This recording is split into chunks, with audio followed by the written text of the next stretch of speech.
Parfait. Alors, du coup, j'espère que tout le monde voit bien mon écran. Il y a la fonction du chat. Si jamais voilà, vous avez une question, vous avez peur d'oublier, vous voulez tout de suite noter et on y reviendra, comme dit, en fin de présentation. Alors, du coup, avant de commencer, déjà, bonsoir. Pour celles qui ne me connaissent pas, je vais très rapidement me présenter. Donc, je m'appelle Anaïs Muller. Je suis sage-femme libérale et ça fait maintenant 11 ans que j'exerce en libéral. Mon métier de sage-femme est plus particulièrement dans tout ce qui est suivi gynécologique. C'est quelque chose qui m'a en fait passionnée dès mes études et j'ai eu la chance de faire des stages avec des médecins qui m'ont vraiment donné cette envie de poursuivre et de poursuivre d'autant plus dans la gynécologie. À travers mon parcours, je me suis quand même vite rendu compte que la formation médicale de base est complètement insuffisante pour la prise en charge de la périménopause et de la ménopause. C'est-à-dire que très concrètement, moi, je me suis retrouvée très peu à l'aise, je dois dire, à prendre en charge ces femmes, notamment dès qu'il s'agissait de répondre à leurs questions sur leurs divers symptômes. Et je vais parler pour le monde médical global. Il faut savoir que votre médecin gynécologue, votre médecin traitant, tout comme votre sage-femme, ont eu très peu de cours sur la ménopause et la périménopause.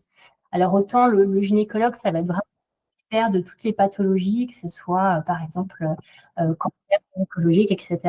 Mais dans tous ces symptômes de bouffée de chaleur, de douleurs articulaires, etc., qu'on va aborder tout du long de cette masterclass, on est assez vite désemparé et on ne sait pas forcément trop quoi proposer aux femmes. Et c'est vrai que moi, ça m'a vraiment posé problème au cours de ma pratique et je me suis dit que ce n'était pas possible et qu'il devait forcément y avoir des choses. Et j'ai commencé à chercher des études. Et là, je me suis rendu compte que la science et le monde médical, de façon globale, ne s'intéressent pas beaucoup aux femmes périménopausées et ménopausées. Il y a très peu de sujets.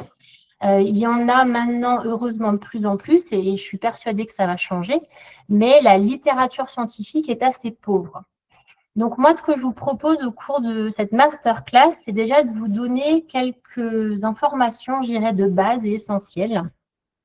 En tant que femme, c'est important de le savoir pour être mieux pris en charge par le professionnel de santé qui s'occupe de vous en temps normal pour votre suivi gynécologique de prévention.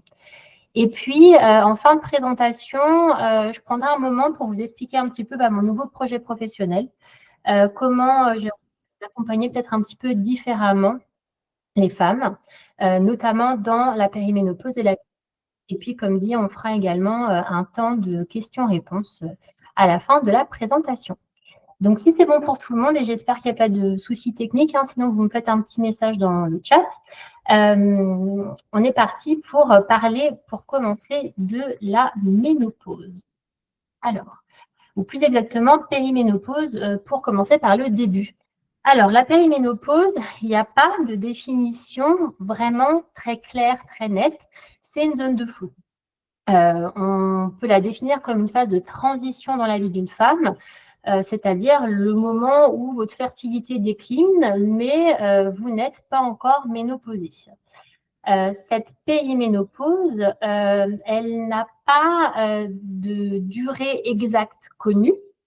C'est-à-dire que très concrètement, je ne peux pas vous dire si elle dure 2 ans, si elle dure 10 ans. C'est les moyennes qu'on voit. Si vous faites un peu vos propres recherches sur Internet, on voit elle dure de 2 à 8 ans, de 2 à 10 ans. Mais fondamentalement, il y a très peu d'études sur le sujet et on n'a pas des données suffisamment précises et fiables. Deuxièmement, on voit beaucoup sur Internet cet âge d'environ 40 ans pour le début de la périménopause. Et un deuxième âge qu'on voit aussi souvent, c'est 35 ans. L'âge de 35 ans me semble assez pertinent parce qu'on se rend quand même compte qu'à partir de 35 ans, donc la fertilité décline et souvent, on se rend compte qu'un certain nombre de symptômes peuvent empirer à partir de cet âge-là. Donc, c'est vrai que ça peut paraître peut-être un peu rude, mais moi, je considère que mes patients qui ont 35 ans en périménopause. Ça peut évidemment être avant, comme ça peut être évidemment plus tard. Mais voilà, l'âge de 35 ans, pour moi, on va dire, j'admets volontiers qu'à 35 ans, donc j'ai 35 ans, je suis en périménopause. Il n'y a pas de diagnostic de la périménopause. Ça veut dire que si demain vous demandez à votre médecin de vous faire un test sanguin pour doser vos hormones, il n'y a pas de marqueur. C'est-à-dire qu'on ne va pas pouvoir, sur une prise de sang, dire Madame est en pleine périménopause. Il y a des tests urinaires qui ne sont pas effectués en France. C'est assez confidentiel. C'est fait aux États-Unis, mais c'est pas du tout distribué, on va dire, à l'échelle grand public, qu'on peut faire et qui dosent en fait certaines hormones et permettent, si on les fait plusieurs jours de suite, peut-être de mettre en avant le fait que cette patiente serait dans la périménopause. Mais ça reste encore quelque chose d'assez confidentiel et pour le moment, qui n'est pas disponible chez nous en France. Alors ensuite, la ménopause. La ménopause, la définition est très simple, c'est la fin de la fertilité. C'est-à-dire qu'au niveau de vos ovaires, votre stock d'ovocytes est épuisé. Il n'y a plus cette capacité à procréer.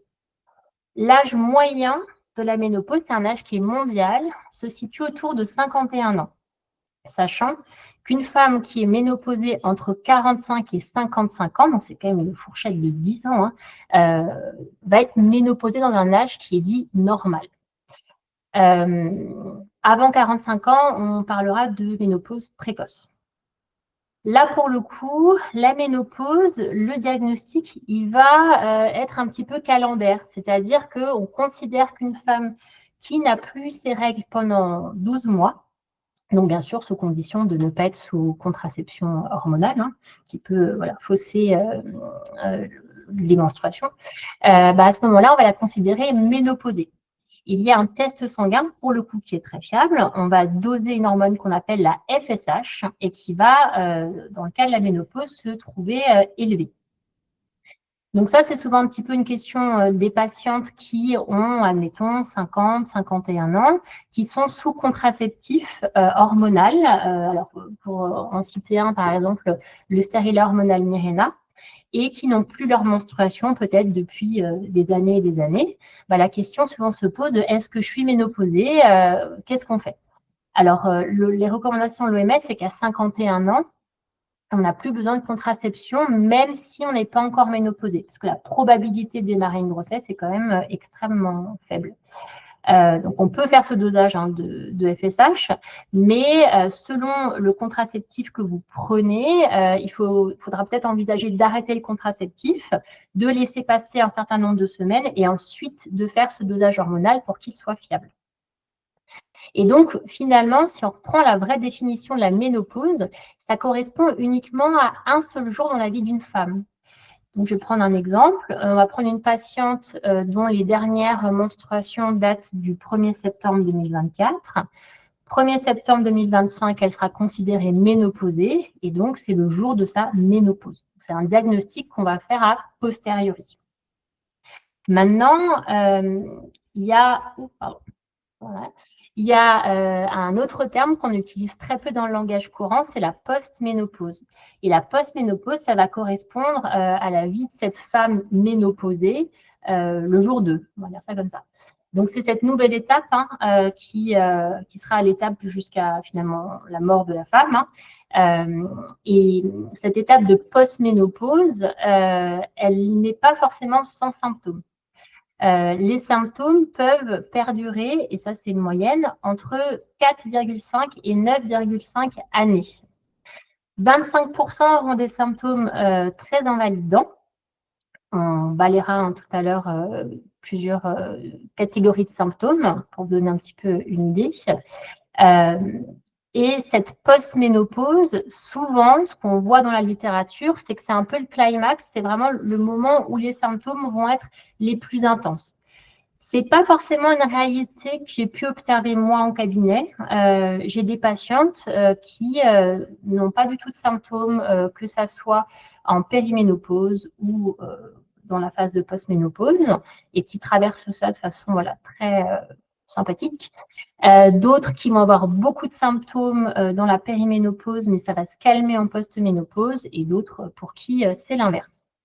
Et donc, j'avais juste mis un point. Attention à l'hypothyroïdie. La femme post-ménopausée a un risque accru d'hypothyroïdie. Quand vous regardez un petit peu les histoires familiales, et ça, nous, on voit beaucoup en cabinet quand on demande les antécédents familiaux, on voit qu'il y a des familles où les femmes ont des soucis de thyroïde.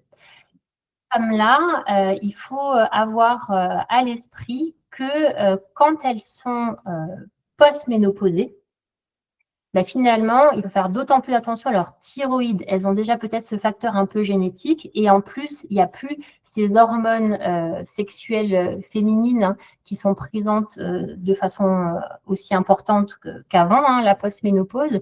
Et donc, il faut vraiment faire attention à sa thyroïde, faire des contrôles, en parler avec son médecin traitant, voir un médecin fonctionnel si on a l'impression qu'on n'est pas assez entendu. Donc, voilà un petit peu pour ces définitions.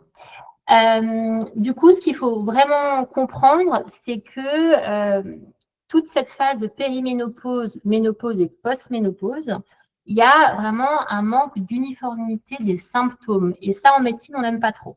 On aime bien quand les symptômes sont assez uniformes, c'est-à-dire tout le monde a la même chose. Donc, comme ça, c'est assez facile de diagnostiquer.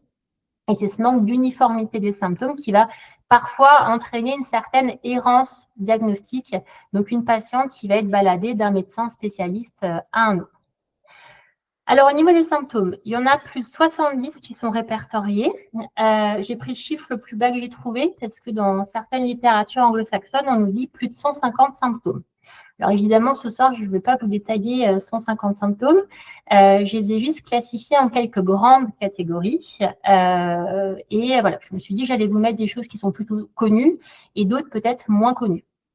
Alors, les hormones sexuelles, œstrogènes, progestérone, testostérone, ont un impact sur le cerveau. Et ça, c'est quand même des notions qui sont assez récentes. C'est-à-dire que là, actuellement aux États-Unis, il y a une étude très intéressante où ils suivent des femmes en faisant des scanners cérébraux à différents âges et donc à différents moments de leur vie reproductive.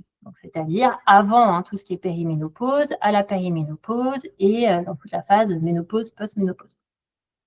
Et on se rend compte aujourd'hui que très certainement, ces hormones sexuelles ont un grand impact sur les fonctions cognitives et ont un effet protecteur sur le cerveau. Et les études tendent à montrer que, par exemple, quand on est une femme ménopausée, on a 2 fois plus de risques d'avoir une pathologie neurodégénérative comme Alzheimer versus un homme. Donc, 2 fois plus de risques quand on est femme ménopausée. Donc, c'est quand même des chiffres qui ne sont pas négligeables. On fait un grand lien aussi sur tout ce qui est état dépressif, état anxieux, perte de mémoire, brouillard cérébral, mais également tout ce qui est fatigue et insomnie. Sommeil et hormones sexuelles, c'est extrêmement lié. C'est pour ça que beaucoup de femmes à la ménopause et déjà dans la périménopause vont moins bien dormir, vont avoir l'impression d'avoir un ralentissement cognitif, vont perdre leurs mots, etc., etc. Au niveau physique, il y a cette prise de poids et notamment ce remaniement des graisses au niveau abdominal qui sont assez connus. Je pense que ça fait partie des plaintes numéro 1 que j'ai en cabinet de mes patientes périménopausées qui vont me dire « je ne comprends pas, là j'ai ce petit ventre, j'ai cette brioche que je n'avais pas avant, j'ai du mal à perdre, ça me déprime ». Donc ça, c'est quand même assez connu. Il y a également toute la partie digestive avec les ballonnements. On peut avoir aussi plus de rétention d'eau. Et puis, on peut avoir des douleurs articulaires. La partie métabolisme, là, c'est moins connu. Tout ce qui va être lié à la résistance à l'insuline.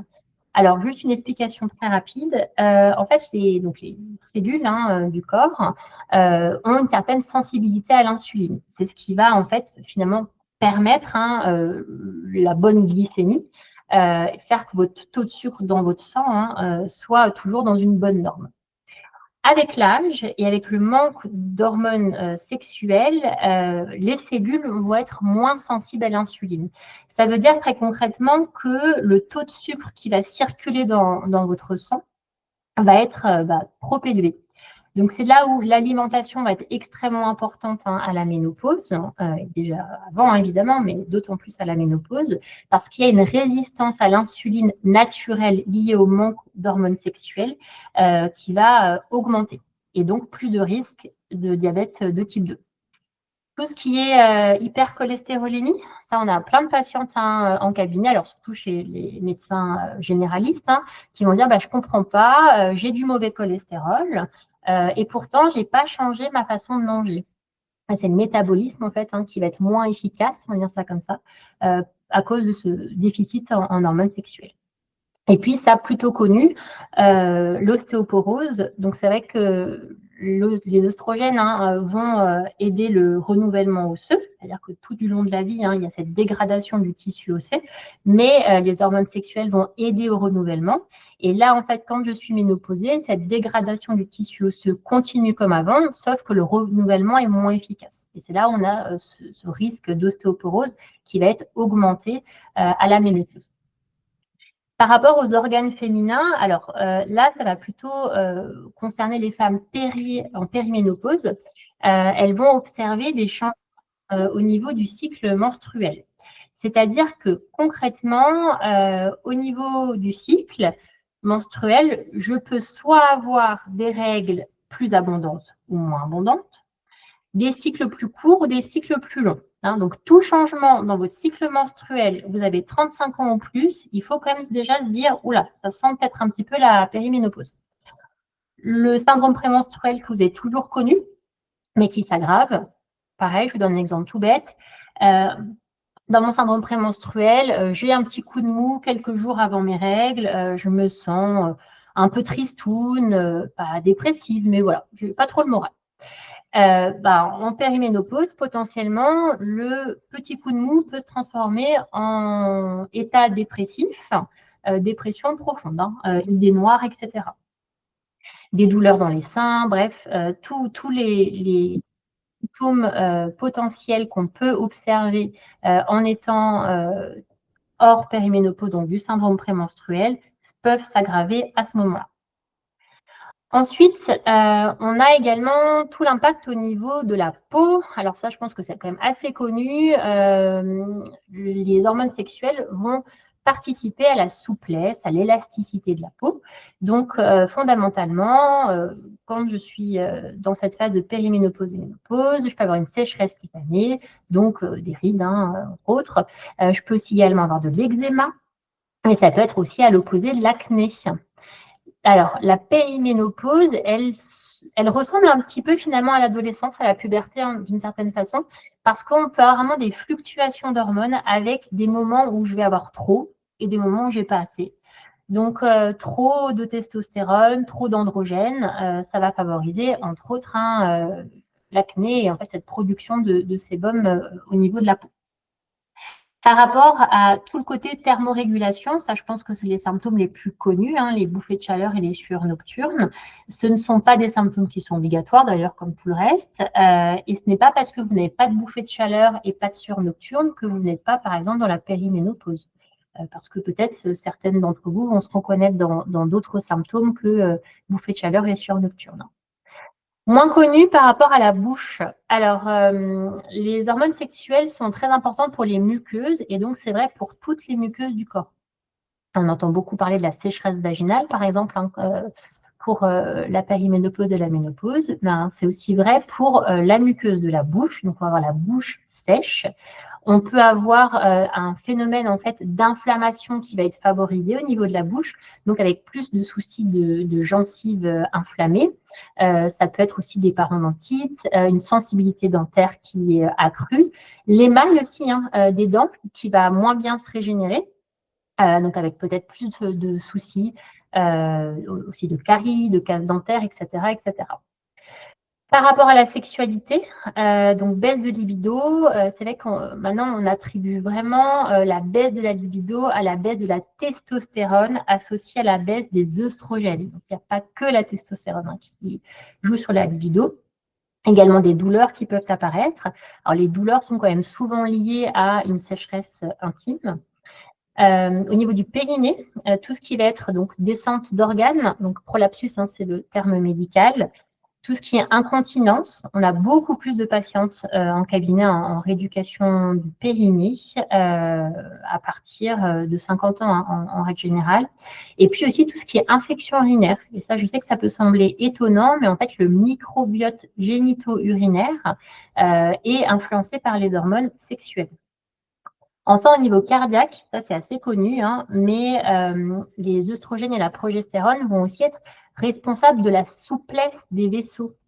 Et du coup, avec leur diminution, on peut avoir plus de soucis d'hypertension artérielle, plus de problèmes de palpitations cardiaques, plus de soucis aussi de plaques en fait, hein, d'athérome qui se déposent en fait à l'intérieur des vaisseaux. Et à ce moment-là, bah, potentiellement, plus de soucis d'AVC, thromboembolique, etc., etc. Alors, le dénominateur commun de tous ces symptômes, ça vous l'aurez compris, c'est une baisse hormonale. Donc, par baisse hormonale, qu'est-ce que j'entends? J'entends la baisse des hormones hein, qui sont principalement connues en termes d'hormones sexuelles, donc les œstrogènes, la progestérone et la testostérone.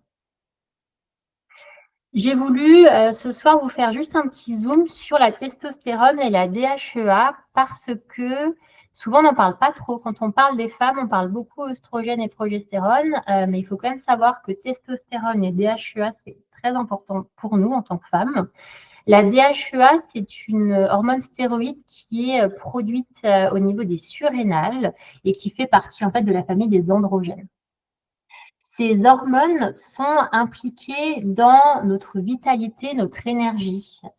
Donc, elles vont jouer sur le sommeil récupérateur, notamment pour la DHEA, dans notre énergie, avec l'énergie avec laquelle on va attaquer notre journée. Ça va être également quelque chose d'important pour l'élan vital. Alors, quand on dit élan vital, c'est l'envie de faire des choses, ma motivation. C'est pas juste la libido. Hein. C'est globalement, je suis motivée, c'est le week-end, j'ai envie de faire des choses, etc., etc. La libido, donc évidemment. Donc, ces hormones ont un rôle central dans le plaisir sexuel aussi, hein, pas que dans l'envie. Au niveau des muscles, c'est vrai qu'ils vont permettre en fait le maintien d'une masse maigre, donc une masse musculaire suffisante, bien sûr à condition d'avoir l'alimentation adaptée et l'exercice physique. Et puis, ça c'est moins connu, mais c'est l'impact sur le cerveau de la testostérone et de la DHEA qui va jouer en quelque sorte sur la… Alors, j'ai noté personnalité. Cette capacité à prendre des décisions, à être motivé, à avoir confiance en soi. Si, par exemple, vous faites des réflexions du type « je ne me reconnais pas ». Avant, j'étais capable de prendre des décisions, mais là, j'arrive pas à me décider. Il faut acheter une armoire et ça va mettre 6 mois parce que j'arrive pas à me décider. J'ai l'impression que par rapport à avant, j'ai plus… là, il faut quand même se poser la question, est-ce qu'il n'y aurait pas un manque d'androgènes et notamment, peut-être, pourquoi pas, de testostérone ou de DHEA. Alors, vous voyez, par rapport au début hein, de la présentation où je vous ai expliqué périménopause, ménopause et post-ménopause, c'est finalement des termes qui ne sont pas hyper précis et pas forcément très justes pour parler de toute cette phase en fait de la vie d'une femme. Et du coup, il y a un gynécologue français qui est peut-être pas encore très très connu à grande échelle, mais qui lui se bat pour reclassifier finalement cette périménopause, ménopause et post-ménopause. Et lui, il a un concept que j'ai trouvé très intéressant. Il parle de DOLA, donc c'est la diminution œstrogénique liée à l'âge. Donc, vous voyez, c'est moins cloisonné et pourtant, c'est beaucoup plus parlant, je trouve, en termes de nom. Donc, la DOLA, finalement, c'est quoi? C'est un processus qui est lent, qui est progressif et qui commence, alors je vous ai remis l'âge de 40 ans, comme dit, moi je le considère plutôt 35, mais voilà, à partir d'un certain âge, je vais avoir cette diminution d'hormones sexuelles liées en fait tout simplement à l'épuisement progressif de mon stock d'ovocytes. Et puis ensuite, deuxième point, c'est qu'il insiste sur le fait qu'il y a une fluctuation hormonale. Et cette fluctuation hormonale, eh ben, elle va engendrer une grande diversité des symptômes. Et du coup, ça reprend en fait finalement les slides d'avant. Je vous disais, il y a entre 70 voire même 150 symptômes différents qui ont été mis en avant par les études et la science. Donc cette DOLA nécessite une approche globale. Et c'est un petit peu l'objet de ce soir aussi, c'est de vous donner quelques pistes. Alors, avant de voir sur quoi on peut essayer de jouer à votre échelle, hein, dans le quotidien, on va déjà voir un petit peu quels sont les facteurs qui vont influencer vos hormones. Alors, un premier facteur qui j'espère est évident pour tout le monde, c'est votre alimentation.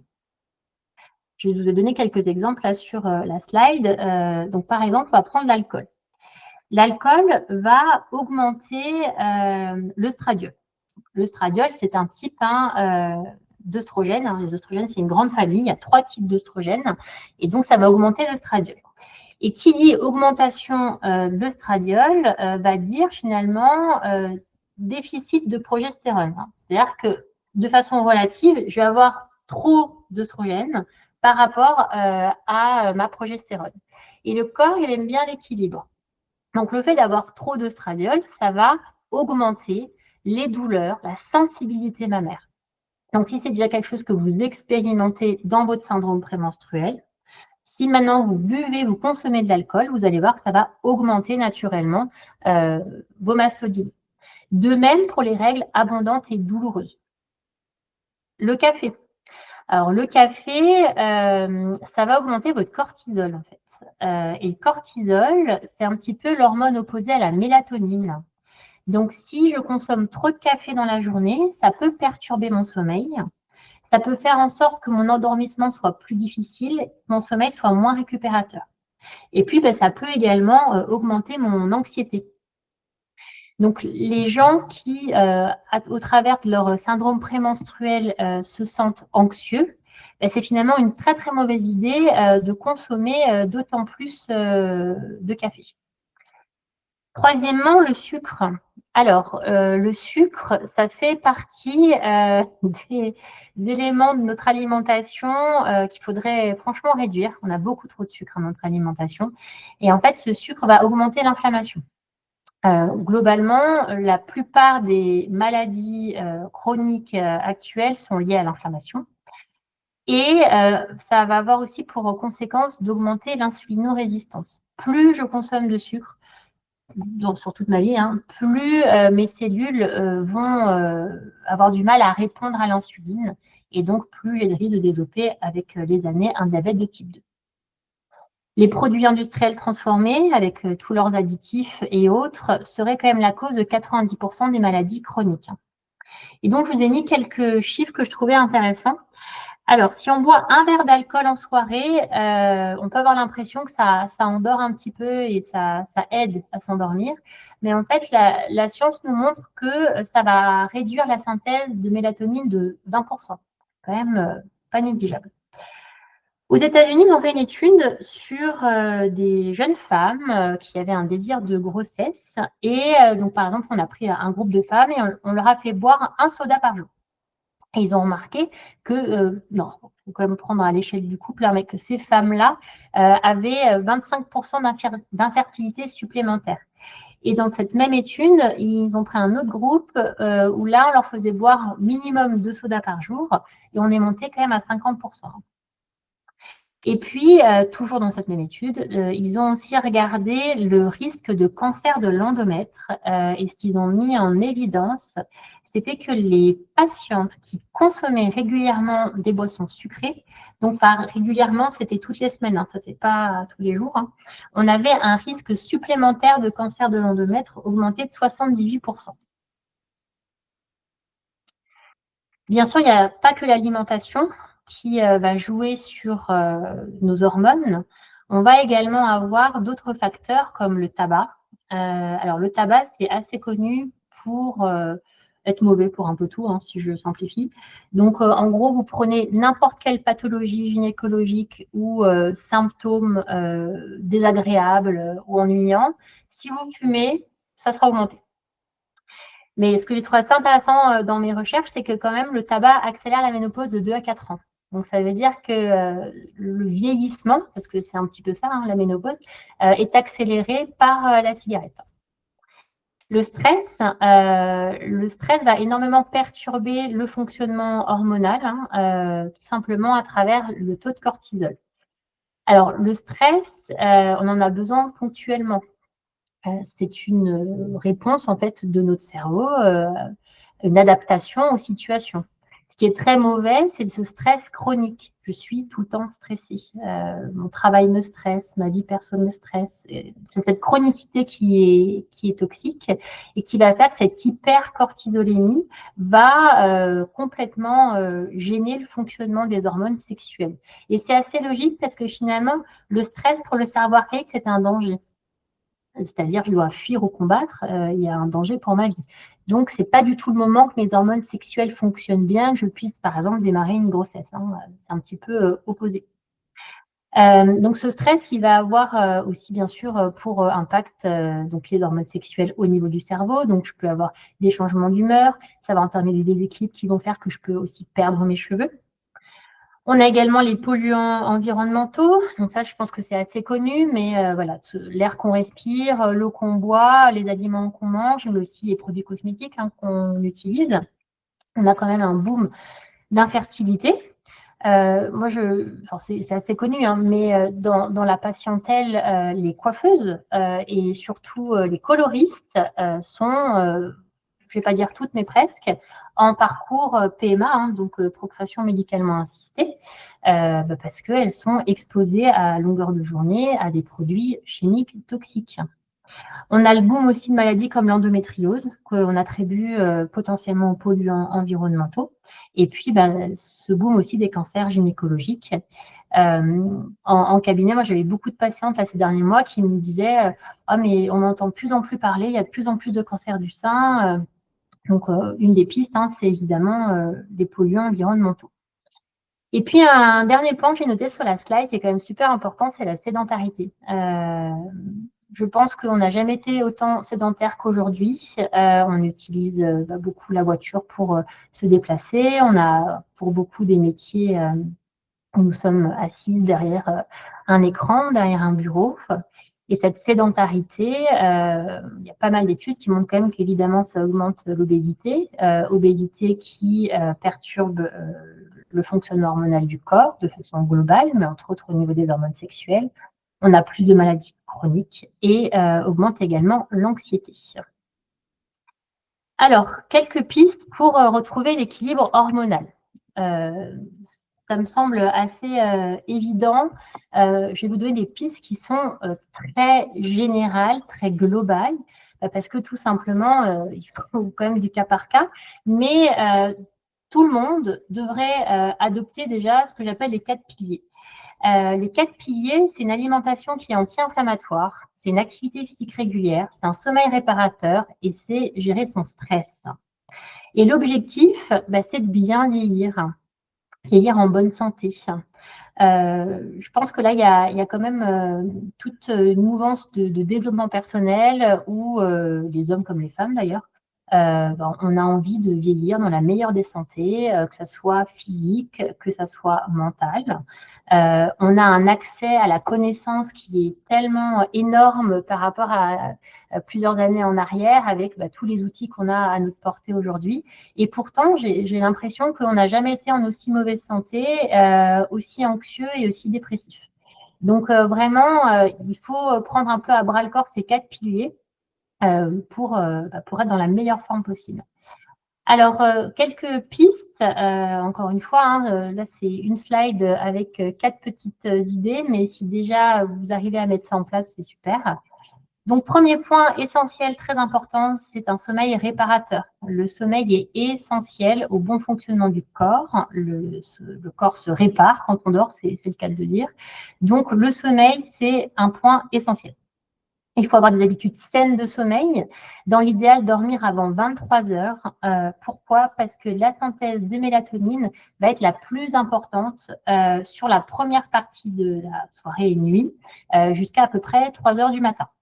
Donc, votre sommeil sera plus récupérateur si vous dormez sur cette tranche-là. Donc, c'est tout bête, mais si vous vous endormez à minuit et vous vous réveillez à 7 heures, certes, on est dans l'objectif des 7 heures minimum de sommeil, mais par contre, ce sommeil sera moins récupérateur parce qu'il y aura eu moins d'heures où la mélatonine sera synthétisée que quelqu'un tout bêtement qui s'est couché à 22 heures et qui a dormi 7 heures aussi. Deuxième point, c'est réguler son taux de cortisol. Alors, en fait, pourquoi réguler son taux de cortisol? Parce que, comme je vous disais précédemment, c'est un petit peu l'hormone opposée à la mélatonine. Ça veut dire que très concrètement, si mon taux de cortisol est élevé, mon corps ne va pas pouvoir synthétiser la mélatonine de façon suffisante. Et à ce moment-là, mon sommeil va être moins récupérateur. Donc, un conseil assez intéressant qui est donné, c'est de s'exposer à la lumière naturelle. Pourquoi? Parce que l'horloge biologique interne, donc qui est responsable de notre rythme circadien, notre rythme jour-nuit, je synthétise les hormones de jour la journée, comme le cortisol, qui vont me permettre d'être active, d'avoir de l'énergie, de réfléchir, etc. Et puis, à l'opposé, le soir, plutôt de la sérotonine, de la mélatonine, qui va m'aider à me détendre, me relaxer et à dormir et avoir un sommeil récupérateur. Eh bien, cette horloge biologique interne, elle est située au niveau du noyau suprachiasmatique. C'est une toute petite structure de quelques millimètres et qui est en fait juste au-dessus de la rétine. Pardon, juste au-dessus du chiasme optique, pardon. Et donc, en fait, quand les rayons lumineux vont venir toucher la rétine, mon noyau suprachiasmatique va être informé que c'est la journée, en quelque sorte, et qu'il faut synthétiser les hormones en conséquence. Donc, s'exposer à la lumière naturelle le matin, c'est hyper important. Et puis, réguler son taux de cortisol, ça peut aussi passer par des pratiques comme la méditation, comme la relaxation, comme la cohérence cardiaque, la respiration en conscience. En bref, il y a vraiment beaucoup d'outils à disposition pour permettre vraiment de diminuer son niveau de stress, de dire à son corps, OK, là maintenant, c'est slow down, c'est le soir, tranquille. Évidemment, on l'a vu tout à l'heure, mais l'alimentation a un impact important sur la synthèse des hormones et donc aussi des hormones qui vont nous permettre de bien dormir. Donc, le café, on n'est pas tous sensibles au café de la même façon, mais globalement, moi, je conseille à toutes mes patientes de ne pas excéder 2 cafés par jour et, si possible, pas après 14 heures. Tout simplement parce que le temps de demi-vie de la caféine est assez variable d'une personne à une autre, mais peut-être pour certaines personnes de 12 heures. Donc, ça veut dire que si j'ai pris un café en début d'après-midi, potentiellement, la moitié de la caféine sera encore dans mon sang, peut-être même 12 heures après, si je suis très sensible. Donc, c'est vrai qu'il faut vraiment éviter de prendre un café trop tard. Et la caféine, en plus, stimule la synthèse de cortisol. Donc, normalement, la fenêtre idéale pour consommer le café serait donc jamais à jeun. Il faut toujours avoir l'estomac plein, parce que ça, pareil, un café à jeun, ça fait augmenter le cortisol. Et dans l'idéal, entre 9h30 et 11h30 du matin. Donc, sucre, alcool, voilà, je ne reviens pas dessus. Et puis, dernier conseil, ce côté un petit peu détox digital, se déconnecter des outils numériques, du téléphone portable, de cette lumière qui va venir stimuler mon horloge biologique interne et qui potentiellement va venir diminuer ma synthèse de mélatonine. Par rapport à l'alimentation, alors une alimentation saine, qu'est-ce que ça veut dire? Ça veut dire une alimentation déjà avec des produits bruts. On va vraiment éviter au maximum les produits industriels. On va essayer d'opter plutôt pour une alimentation anti-inflammatoire. Alors, l'alimentation, on entend un peu tout et son contraire. Il y a beaucoup de dogmes et puis il y a la science qui se contredit quand même assez régulièrement, il faut le dire. Aujourd'hui, on met un petit peu en avant ce qu'on appelle le régime méditerranéen. Je pense que c'est assez connu de tout le monde. Voilà, c'est des produits frais, c'est beaucoup de légumes, c'est des protéines, c'est de l'huile d'olive. On va essayer de limiter tout ce qui va être gluten. On va essayer de limiter les produits laitiers qui sont inflammatoires.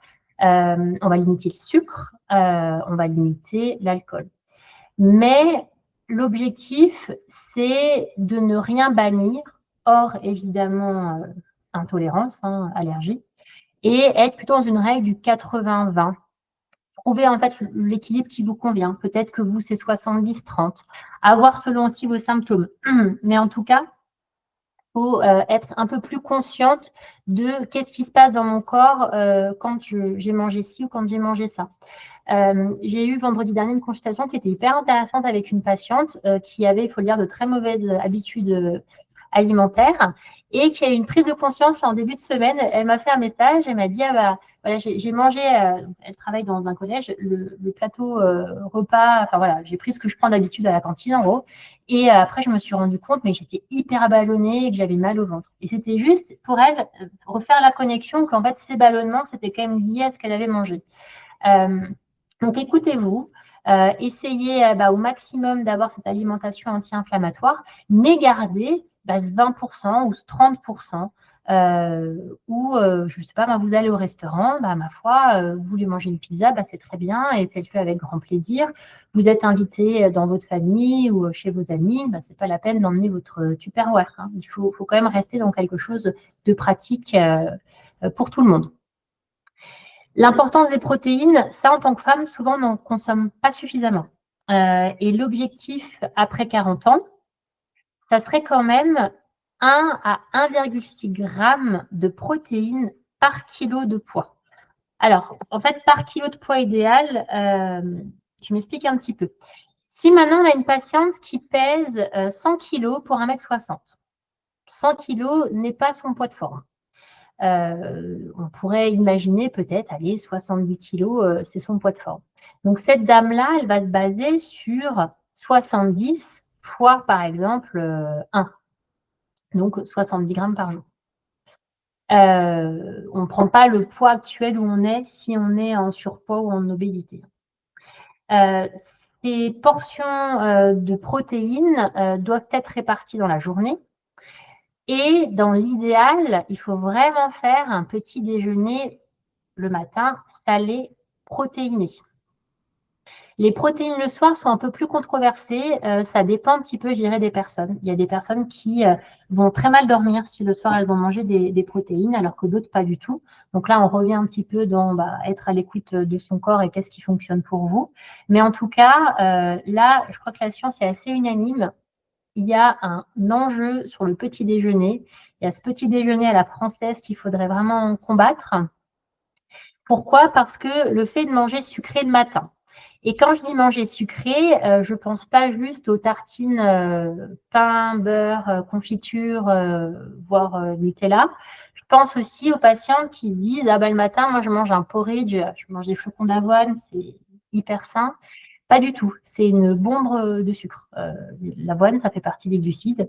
Et le fait de manger un petit déjeuner salé, ça va vraiment augmenter votre glycémie de façon très significative.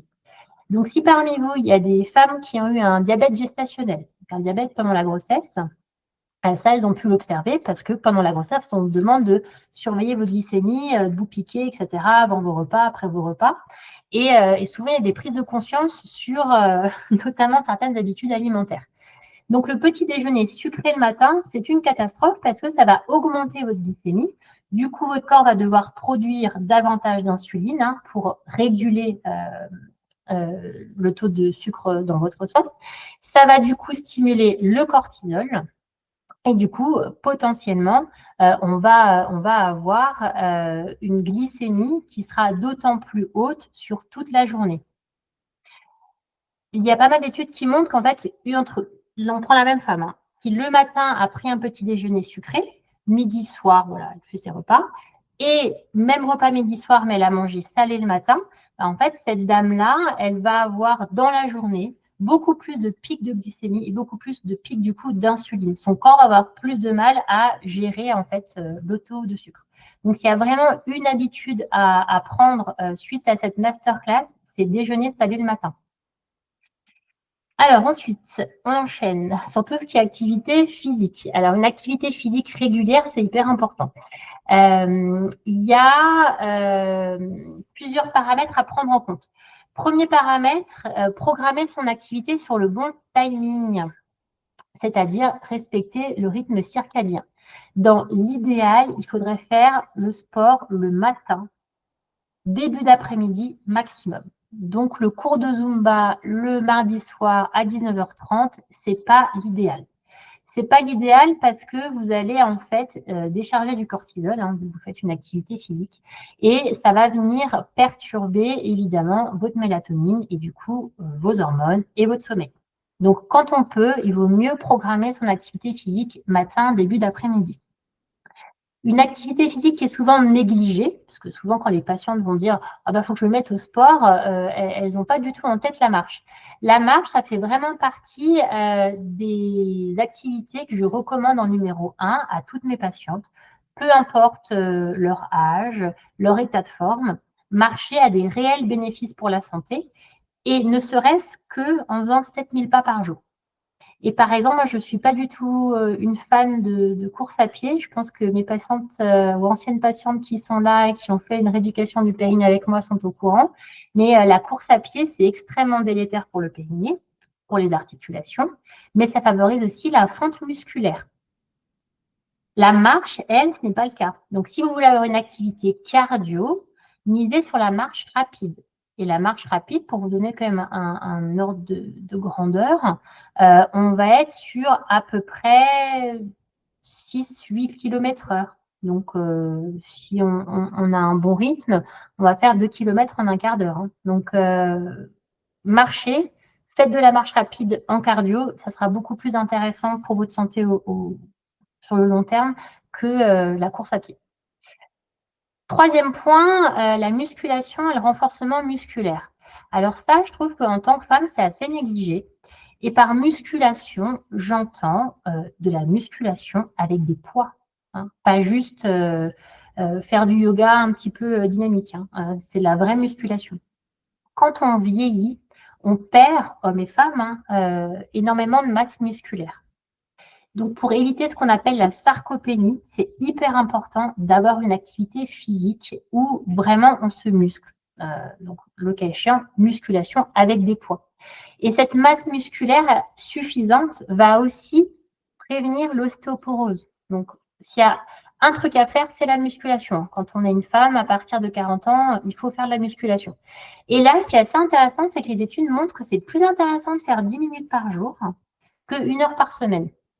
Donc ça peut peut-être tout à fait s'imaginer chez vous à la maison. Vous avez peut-être un tout petit peu de matériel, une kettlebell, peut-être des poids, etc. Pas des petites séances courtes. Je vous remercie de plébisciter les poids. Oui, bah, non, c'est important et c'est une information qu'on ne donne pas beaucoup. Alors attention, il ne faut pas s'entraîner comme un homme parce qu'on voit quand même beaucoup actuellement de routines jeûne intermittent, bain glacé et sport d'une certaine façon assez intensive, très masculine et qui est très adapté aux hommes. Mais par exemple, petite parenthèse, le jeûne intermittent, il y a un bon nombre d'études qui montrent que pour les femmes, c'est plus délétère qu'autre chose. Et notamment, ça va énormément jouer sur la santé des hormones sexuelles. Ça stresse énormément le corps féminin, le jeûne intermittent. Donc, musculation avec des poids super importants, mais on va dire des programmes qui sont adaptés aux femmes. Il ne faut pas faire un copier-coller de ce que font les hommes. Et puis, je l'ai mis là parce que quand même, je suis sage-femme. Il ne faut pas oublier son périnée. Alors, contracter régulièrement son périnée pour le maintien d'un tonus musculaire suffisant. Si vous ne savez pas comment faire, il n'est jamais trop tard pour apprendre. On peut faire une rééducation du périnée quand tout va bien aussi à titre préventif. Donc vraiment, il faut s'en soucier. Et si vous avez fait une rééducation il y a quelques temps et que vous ne contractez plus votre périnée, dites-vous que c'est votre message pour y penser et vous y remettre. Hein, d'accord ? Donc ça, c'est hyper, hyper important. Ensuite, gestion du stress. Alors, dans la gestion du stress, il y a beaucoup de choses qu'on peut mettre dedans et c'est de toute façon comment dire, plusieurs éléments connectés, comme bien dormir. Hein. Si j'ai bien dormi, je vais me sentir, enfin, je vais mieux gérer mon stress, je vais être moins stressée.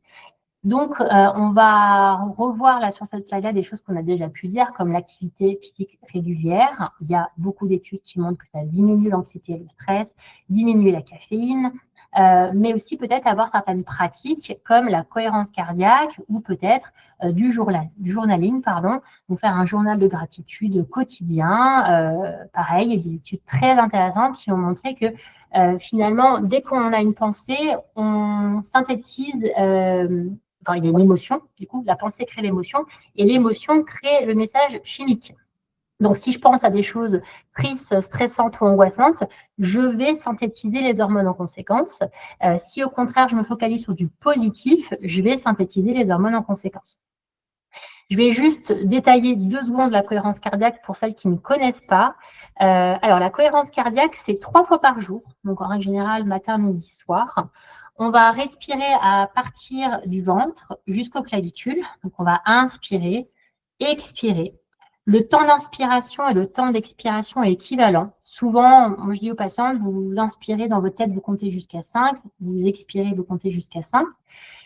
Et ça, en fait, 6 fois par minute pendant 5 minutes. Donc, il y a 6 cycles respiratoires par minute pendant 5 minutes. Donc, la cohérence cardiaque, c'est 3, 6, 5, 3 fois par jour, 6 cycles de respiration par minute pendant 5 minutes. Et c'est quelque chose qui a fait ses preuves dans la gestion du stress. Donc, si vous ne connaissez pas encore, je vous invite vraiment à essayer. Soyez curieuse, faites ça pendant une semaine tous les jours et voyez comment vous vous sentez. Alors, quel complément alimentaire on peut prendre et qui peut peut-être soutenir notre organisme au moment de la périménopause et de la ménopause? Alors, évidemment, aucun complément alimentaire ne remplace tout ce qu'on vient de voir, hein, les 4 piliers, le sommeil, l'alimentation, l'exercice physique et la gestion du stress. C'est un gros business, hein, les compléments alimentaires. Donc, vraiment, je dirais, ne vous faites pas avoir. Plus le marketing est bon et prometteur, moins c'est vrai en règle générale. Donc, dites-vous qu'il n'y a pas un truc magique qui va faire en sorte que vous n'avez pas besoin de faire du sport, par exemple, de faire de la musculation, de bien manger. C'est une slide qui est très générale. J'aurais pu mettre beaucoup plus de choses. Je me suis limitée. Alors, au début, je voulais en mettre que 6, mais je me suis dit quand même, il faut que je mette l'ashwagandha. Les dosages sont assez larges. Ça, vraiment, je vais vous demander de vous référer à un professionnel de santé, tout simplement, pour voilà, ajuster au mieux chaque complément alimentaire, pardon, à ce dont vous avez besoin. En tout cas, de façon assez globale, tout le monde peut prendre de la vitamine D3. L'idéal, c'est pas du tout de prendre des ampoules, mais plutôt de prendre des gouttes d'octobre à mars, parce que c'est là où on a le moins d'ensoleillement, selon bien sûr les zones où on vit, mais en France, surtout si vous êtes comme moi dans la moitié nord, on manque un peu de soleil. Cette vitamine D3, l'objectif, c'est d'être, maximum 2000 unités internationales par jour hein, en termes de supplémentation. Et elle va être très bénéfique pour plein de choses. Elle va être bénéfique pour évidemment la prévention de l'ostéoporose, parce que la vitamine D, ça aide le calcium à se fixer en fait hein, sur les os. Mais ça améliore aussi la sensibilité à l'insuline et ça va stimuler sa sécrétion. Donc très intéressant pour ces histoires d'insulino-résistance. Et puis, ça va donc aider aussi la gestion des graisses et ça va diminuer l'inflammation chronique. Donc, vitamine D3, un indispensable. Deuxième indispensable, quand même assez connu et où les gens vont se complémenter assez facilement, c'est le magnésium. Je vous ai mis une fourchette qui est assez large. Le magnésium, il faut quand même toujours avoir un avis médical parce que tout simplement, ça peut baisser la tension artérielle.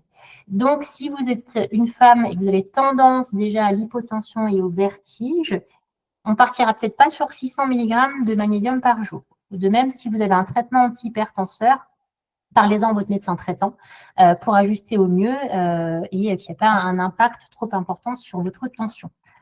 Le magnésium, on le connaît beaucoup pour la fatigue, pour agir également sur le stress, hein.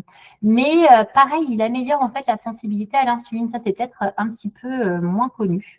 Il a aussi plein d'effets très positifs, hein, sur le sommeil, donc ça fait partie des indispensables. Les oméga 3. Alors, les oméga 3, je vous ai mis donc un ratio EPA-DHA 850-200. Ça, c'est issu d'une de mes formations, mais anglo-saxonne. Donc, nous, en France, j'ai eu le souci là, cette semaine ou la semaine dernière avec une patiente qui avait du mal à trouver en France ce ratio-là. C'est eux ce qu'ils préconisent. Si on ne trouve pas exactement la même chose, c'est pas grave. Donc elle l'a pas trouvé en officine, mais sur Internet. Et donc, 1 à 2 fois par jour, ça va dépendre en fait de votre apport dans l'alimentation. Donc, si vous avez déjà une alimentation qui est riche en oméga 3, vous n'avez peut-être même pas besoin, hein, de prendre de l'oméga 3 en plus, hein. L'oméga 3, il a un côté un peu anti-inflammatoire finalement. Il va participer à la régulation des hormones sexuelles et ça a un effet cardioprotecteur. Il aide aussi à réguler l'humeur. Donc souvent, quand il y a un petit coup de blues, syndrome un peu dépressif, moi j'aime bien donner de l'oméga 3. Par rapport au calcium, alors le calcium, c'est pour moi un indispensable de la femme ménopausée parce qu'il va participer à la prévention de l'ostéoporose. Moi, je l'utilise aussi dans des protocoles chez des patientes qui souffrent de douleurs de règles, donc de dysménorrhée, et également chez des patientes anxieuses, parce qu'il y a quand même des études qui montrent que la supplémentation en calcium peut vraiment aider en fait sur ces facteurs-là. Donc là, je vous ai mis un dosage qui est assez général, mais si, enfin, pour la femme ménopausée, je veux dire. Mais si maintenant, voilà, vous avez un suivi avec votre médecin traitant, c'est toujours bien de lui en parler et de voir un petit peu ce que lui vous préconise. La vitamine B6, alors il y a beaucoup de vitamines du groupe B qui sont très intéressantes. Alors, la B6, ça fait partie des vitamines que quasiment tout le monde peut prendre. Ça va améliorer le sommeil. C'est un cofacteur en fait, hein, pour beaucoup d'enzymes qui participent à la synthèse et à la régulation des hormones stéroïdes, hein, donc c'est-à-dire les hormones sexuelles. Ça va aider aussi bon nombre de neurotransmetteurs qui sont impliqués dans le stress, dans l'humeur, etc. Et notamment, ça va être impliqué dans la synthèse de sérotonine. Sérotonine, hormone du bien-être, précurseur de la mélatonine. La créatine, alors ça, c'est un petit peu plus nouveau. Il y a, oui, je dirais une petite mode actuelle sur la créatine qu'on connaissait beaucoup pour la fonction musculaire, mais moins pour la fonction cognitive.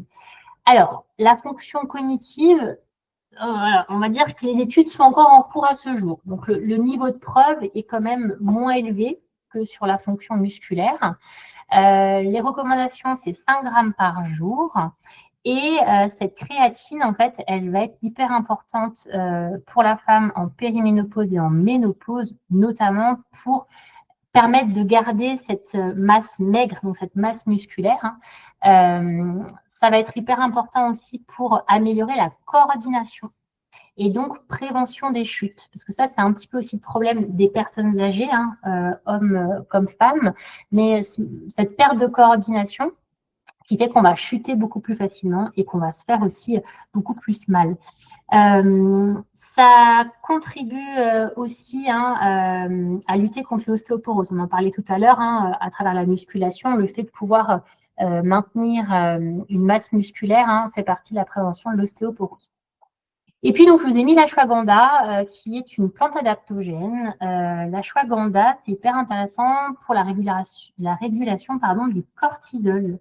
Ça va soutenir la fonction thyroïdienne aussi et ça aide à améliorer la libido et la vitalité féminine.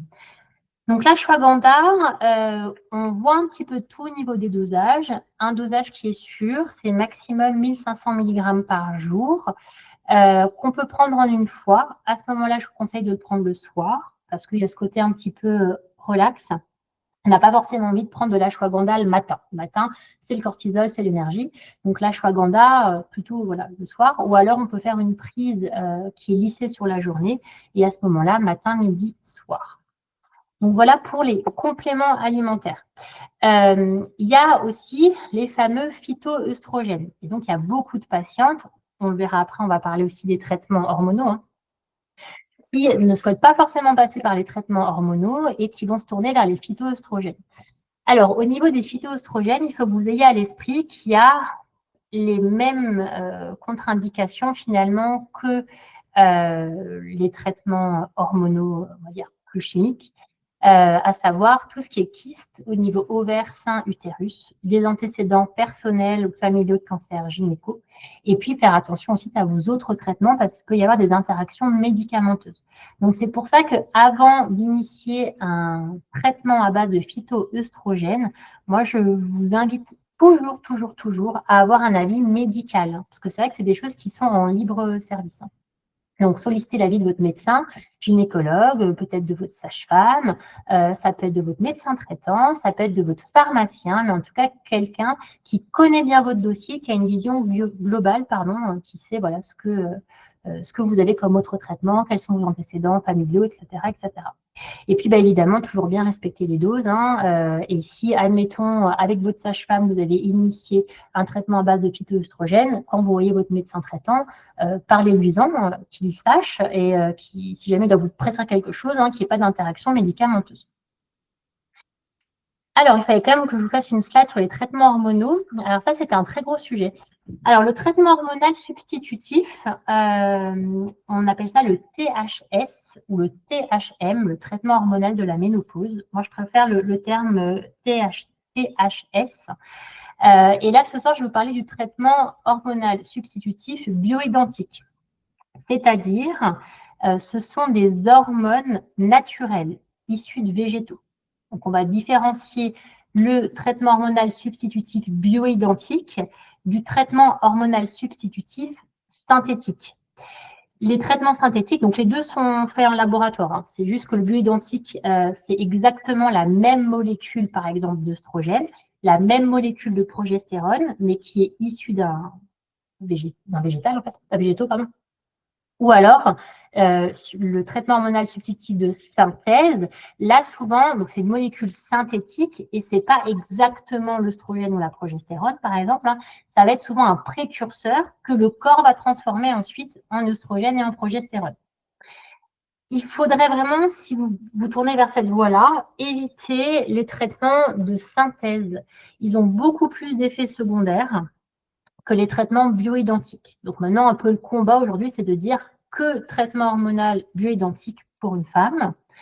Et il faut garder à l'esprit que ce n'est pas toutes les femmes qui sont éligibles à ce type de traitement, parce qu'il y a un certain nombre de contre-indications. Et souvent, et ce n'est pas péjoratif ce que je vais dire, je préfère que mes patientes aillent voir un gynécologue pour mettre en place ce type de traitement plutôt qu'un médecin traitant. Alors, il y a des médecins traitants qui sont extrêmement bien formés en gynécologie médicale, donc à ce moment-là, il n'y a vraiment pas de souci. Mais si c'est votre médecin et vous savez que lui, ce n'est pas forcément son fort, la gynécologie, il vaut quand même mieux pour avoir, je dirais, des conseils bien récents et d'actualité, vous tournez plutôt vers un gynécologue. Alors, en France, on est assez frileux sur le traitement hormonal substitutif, qui n'est pas du tout le cas dans les pays anglo-saxons, que ce soit en Angleterre, enfin au Royaume-Uni ou aux États-Unis. Là, ils ont une approche très différente de la nôtre et souvent, ils disent que nous, Français, on a 20 ans de retard. Alors, on a un peu plus de garde-fous qu'eux, mais c'est vrai que là, on a quand même petit à petit un retour au traitement hormonal substitutif, bioidentique, et où on va beaucoup dire en fait aux patientes, finalement tout ce que vous avez entendu par le passé, et notamment cette grande étude qui a mis en évidence qu'il y avait vraiment un sur-risque si vous prenez ce type de traitement pour tout ce qui est risque cardiovasculaire et cancer du sein, ce n'est pas vrai. Vous voyez, il y a un peu une tendance inverse dans les pays anglo-saxons. Nous, en France, on reste encore sur les contre-indications que je vous ai citées tout à l'heure. C'est-à-dire que là, actuellement, dans les pays anglo-saxons, si dans votre famille, il y a des cancers du sein, pour eux, ce n'est pas forcément une contre-indication à la prise du traitement hormonal substitutif.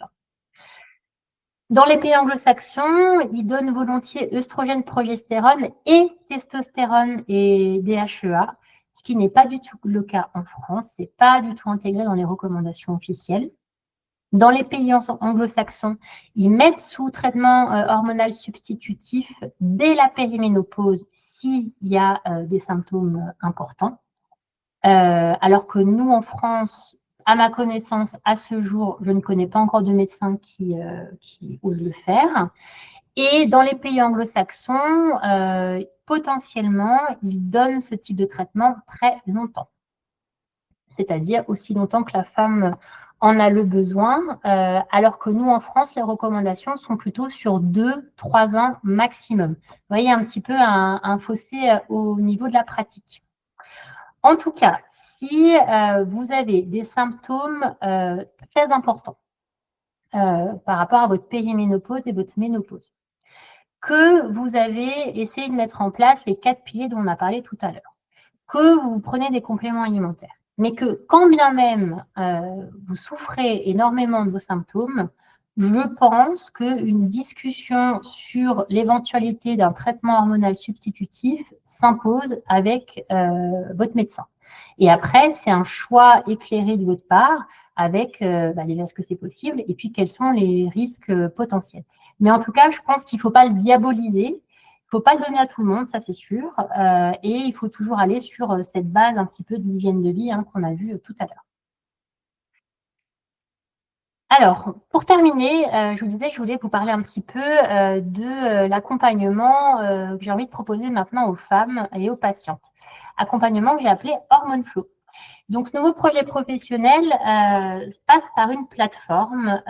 C'est une plateforme qui est en ligne avec tout un contenu en fait exclusif, informatif, à la fois des contenus donc sur les 4 piliers qu'on a vus, donc sommeil, alimentation anti-inflammatoire, exercice physique et gestion du stress.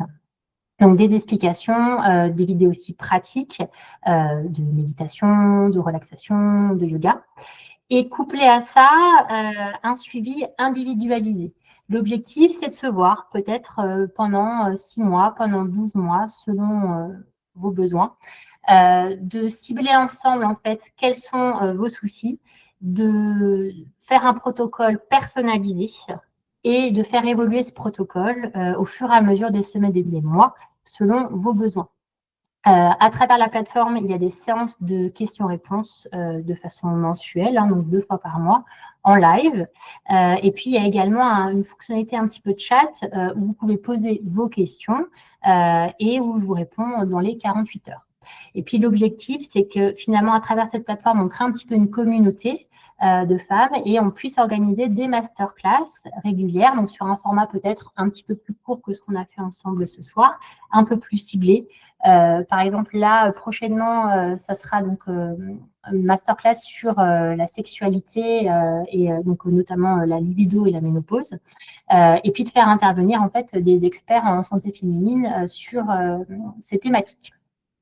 Donc voilà un petit peu tout ce que je voulais vous dire ce soir. Donc je vous remercie déjà pour toutes celles qui sont restées jusqu'au bout. Et puis ce que je vous propose, c'est qu'on regarde un petit peu vos questions.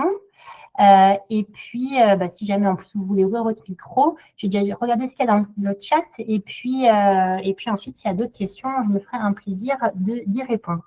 Alors, du coup, ça fait 4 semaines que je me suis inscrite à la salle de sport. Super, Sophie, ça c'est une très très bonne idée. Bravo. Alors, pour le calcium, on peut en prendre par défaut, il ne faudrait pas faire d'analyse de sang, calcium. Alors, c'est toujours intéressant d'avoir une vision d'ensemble. C'est pour ça que je vous disais, le fait d'avoir votre médecin traitant qui supervise un petit peu, par exemple, votre dossier médical et qui vous connaît, toujours très intéressant. Donc, en l'occurrence, ça va dépendre de votre âge. Vous avez, admettons, 35 ans, une alimentation variée, équilibrée, une bonne masse musculaire, une bonne hygiène de vie, etc., etc. Il y a potentiellement peu de risque que vous soyez en manque de calcium, sauf si il y a des symptômes qui peuvent nous l'évoquer. Donc à ce moment-là, soit vous avez une consultation spécialisée avec quelqu'un parce que vous avez plein de symptômes. Donc, admettons, vous me dites, voilà, moi j'ai ça. Je vais dire, OK, bon, bah là, à ce moment-là, vous avez quand même un profil qui fait que le calcium peut être intéressant. Soit tout va bien, mais vous dites juste, bah voilà, je suis ménopausée et je veux prendre un petit peu les devants. À ce moment-là, c'est assez rare que le médecin traite en dose de calcium, mais il peut le faire. Hein, et il va souvent vous mettre systématiquement sous calcium. Alors, pour la créatine, alors, créatine, je n'ai pas testé moi-même, mais je sais qu'il y a beaucoup de créatine qui ballonne, où il y a vraiment des effets digestifs. Et de ce que j'ai pu voir dans mes recherches, il y a, alors je ne sais pas si c'est exactement un laboratoire ou une marque, mais en tout cas, c'est labellisé Créapure. Et donc, c'est plutôt ça qu'il faudrait viser pour la créatine. Sinon, bah, merci beaucoup. Je suis contente si vous avez pu apprendre des choses. Est-ce qu'il y avait d'autres questions ou est-ce qu'on a fait le tour?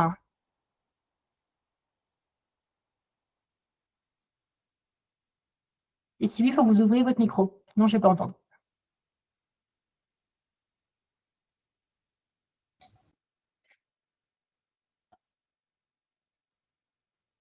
Alors, Élise.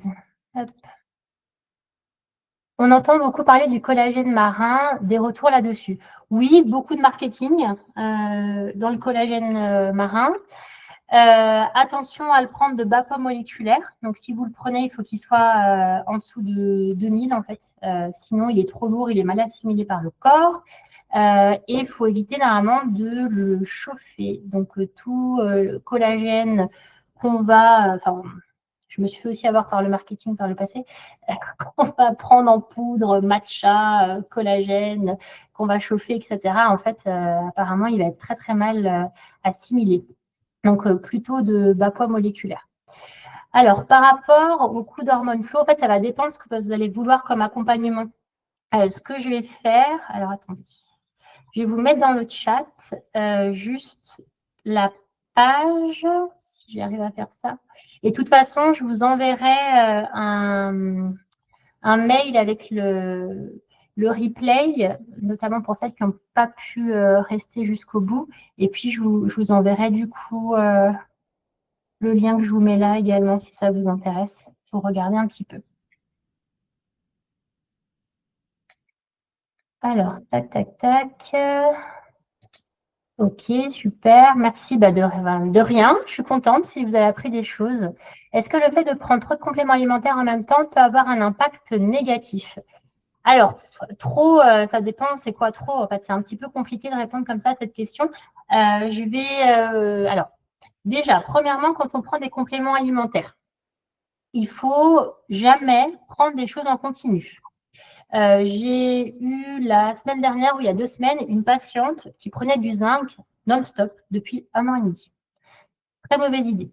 En règle générale, quand vous prenez des compléments alimentaires, vous faites des cures. Donc, vous faites une cure de 3 mois, de 6 mois, allez, peut-être de 1 an. Et 1 an, bon, moi, je ne suis pas hyper fan. Souvent, j'ai des patients, vous prenez 3 ou 6 mois, ça dépend un petit peu de la problématique.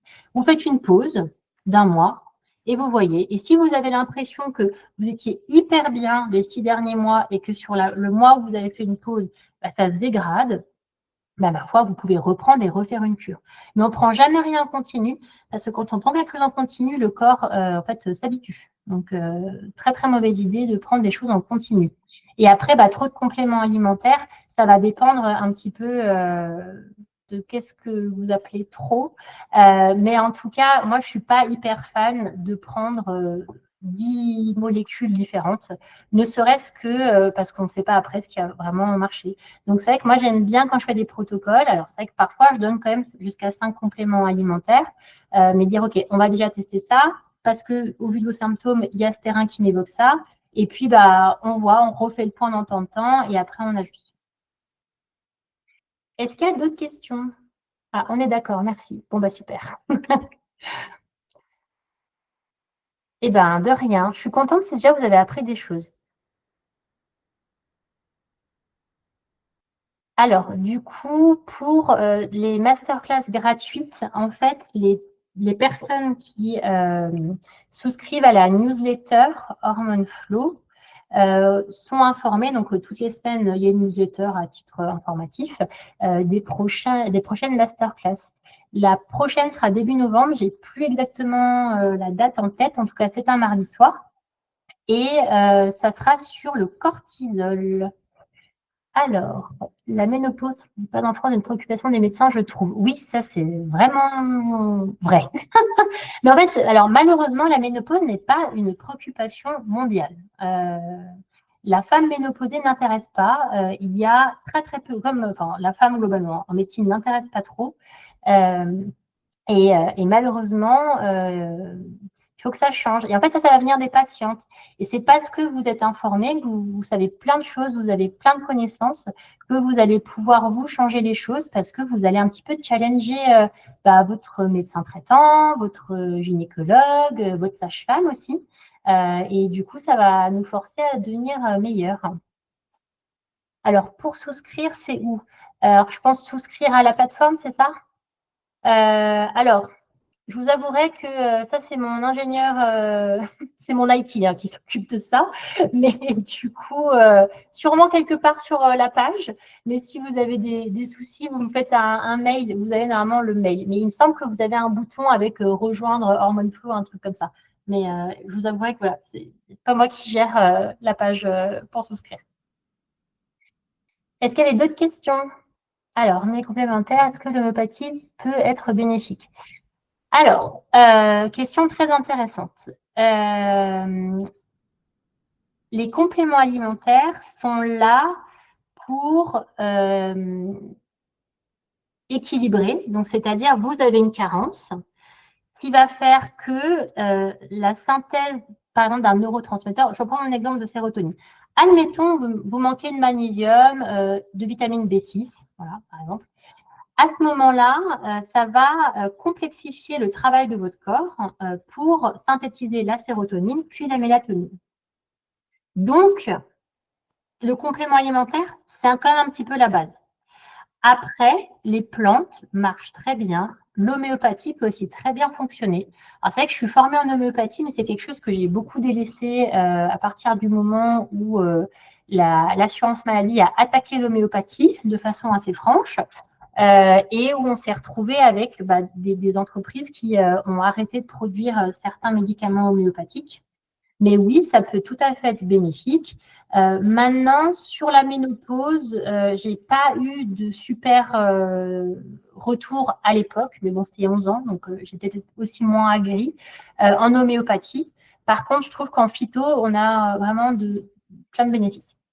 Alors, les hommes devraient également être invités. Alors oui, je suis tout à fait d'accord. Les hommes étaient les bienvenus en plus, hein, parce qu'il me semble que dans l'invitation, il avait noté que les messieurs aussi étaient les bienvenus. Et les hommes, eux, traversent l'andropause. Et l'andropause, ça, on en parle encore moins que la ménopause. C'est encore plus tabou. Je vous invite à regarder sur Internet l'andropause et vous verrez qu'il y a beaucoup de symptômes très similaires à la ménopause. Donc, c'est des choses que vous allez vivre ensemble si vous avez le même âge. Merci pour le travail de recherche et de synthèse. Il y a du chemin à faire pour la santé des femmes. Oui, complètement. Il y a un long, long chemin. On s'attaque à un mammouth, mais je suis sûre qu'on va y arriver. Peut-on se faire prescrire de la DHEA et de la testostérone en France, en libre service? Très bonne question. Alors, en fait, dans mes recherches, dans les pays anglo-saxons, il n'y a pas de testostérone féminine. C'est-à-dire qu'il n'y a pas un médicament qui a été élaboré, commercialisé, adapté aux besoins de la femme. C'est quand même dingue, hein. Il y en a pour les mecs, hein, mais il n'y en a pas pour nous. Du coup, dans les pays anglo-saxons, ils bricolent. Ils bricolent et je pense que c'est pour ça qu'en France, ça ne se fait pas. Alors, DHEA, vous trouverez en fait des compléments alimentaires et enfin, androgènes aussi. Hein. Là, comme ça, en tête, j'ai l'Androboost. J'ai plus le nom du labo, mais il y a l'Androboost, par exemple, et l'Androboost Plus, qui sont aussi adaptés aux femmes et qui sont comme un peu les phytoœstrogènes, mais des dérivés naturels.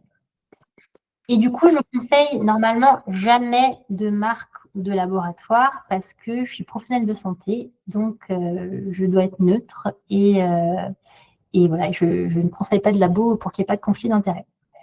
Alors, tac, tac, tac.